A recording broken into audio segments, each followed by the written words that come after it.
Assalamualaikum warahmatullahi wabarakatuh. Perkenalkan, nama saya Nur Rahman. Saya dari kelas 12 FKK 2. Hari ini kita akan membahas materi tentang koloid, suspensi, dan larutan sejati. Jadi, di sini ada 3 jenis yang akan kita bahas yang berkaitan satu yang lainnya dengan suatu larutan. Jadi, yang kita ketahui bahwa larutan itu terdiri dari zat pelarut dan zat terlarut. Biasa saja. Komposisi dan klasifikasi sistem koloid. Dispersi adalah penyebaran yang merata dari dua fase, yaitu fase terdispersi merupakan zat terlarut atau fase dalam. Sedangkan fase pendispersi merupakan zat atau medium pelarut atau fase luar.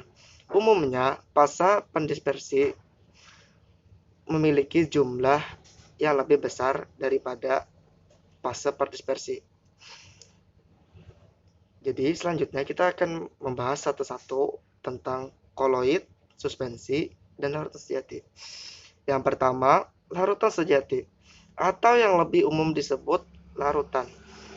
Larutan merupakan campuran homogen dispersi molekul di mana partikel-partikel molekul dari fase terdispersi tersebar secara merata dalam partikel-partikel molekul perdispersi.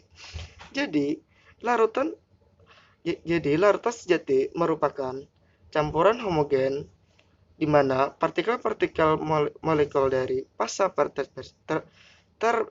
terdispersi tersebar secara merata dalam partikel-partikel molekul pas-dispersi. Yang kedua, suspensi atau suspensi kasar. Suspensi merupakan campuran hidrogen terdiri atas cairan yang bisa dibiarkan yang bila dibiarkan akan mengendap dispersi padatan dalam air. Jadi, suspensi merupakan campuran hidrogen yang terdiri atas partikel-partikel kecil padat dalam suatu cairan. Yang ketiga, koloid. Koloid merupakan campuran yang di antara larutan dan suspensi, tersusun dari zat terdispersi. Fase yang terdispersi merata dalam medium yang mendispersi dan fase pendispersi. Jadi, koloid merupakan campuran di antara larutan dan suspensi.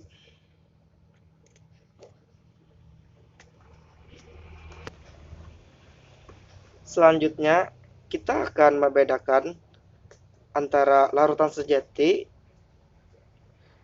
koloid, dan suspensi kasar. Lalu, kalau larutan sejati ini dilihat dari fasenya, larutan sejati terdiri dari satu fase, koloid terdiri dari dua fase, dan suspensi kasar terdiri dari dua fase. Larutan sejati jernih, koloid tak jernih, suspensi kasar tak jernih. Selanjutnya, larutan sejati berbentuk homogen, koloid tampak homogen, kemudian suspensi kasar berbentuk heterogen. Selanjutnya, diameternya lebih dari 1 nanometer yang larutan sejati. Selanjutnya, diameter 1 lebih kecil nanometer yang larutan sejati. Yang koloid diantaranya 1 nanometer sampai dengan 100 nanometer. Sedangkan suspensi kasar diameternya lebih besar 100 nanometer.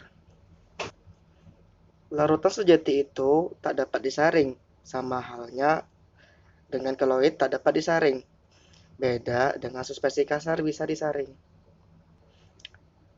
Larutan sejati itu dia stabil. Kalau dibiarkan saja dia tidak mengendap. Kalau koloid pada umumnya stabil. dan pada umumnya suspensi kasar tidak stabil. Selanjutnya, kita dapat melihat jenis-jenis koloid berdasarkan jenis fasa terdispersi dan fasa pendispersi. Kalau fasa terdispersinya padat, terus medium pendispersinya cair, maka kita namakan sol cair. Contohnya, agar-agar, jelly, cat, putih telur, dan kanji.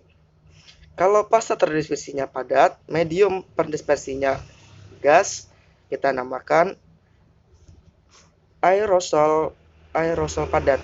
Contohnya seperti asap, debu di udara, asap knalpot. Terus kalau fasa terdispersinya padat, medium pendispersinya padat, nama koloidnya sol padat. Contohnya seperti stainless, steel, dan kaos berwarna. Kalau fasa terdispersinya padat, medium pendispersinya padat, kita namakan atau nama koloid padat. Contohnya seperti stainless steel dan kaca berwarna. Kalau fasa terdispersinya cair, medium pendispersinya gas, kita namakan atau nama koloidnya aerosol cair.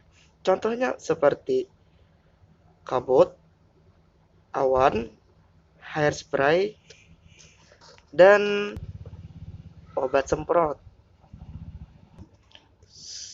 Selanjutnya, kalau fasa terdispersinya cair, terus medium pendispersinya cair, kita namakan atau nama koloidnya emulsi. Contohnya seperti santan, susu, es krim, dan lotion. Kemudian, kalau fasa terdispersinya cair, medium pendispersinya padat, kita namakan atau nama koloidnya emulsi padat. Contohnya seperti keju, mentega, dan mutiara. Busa sabun.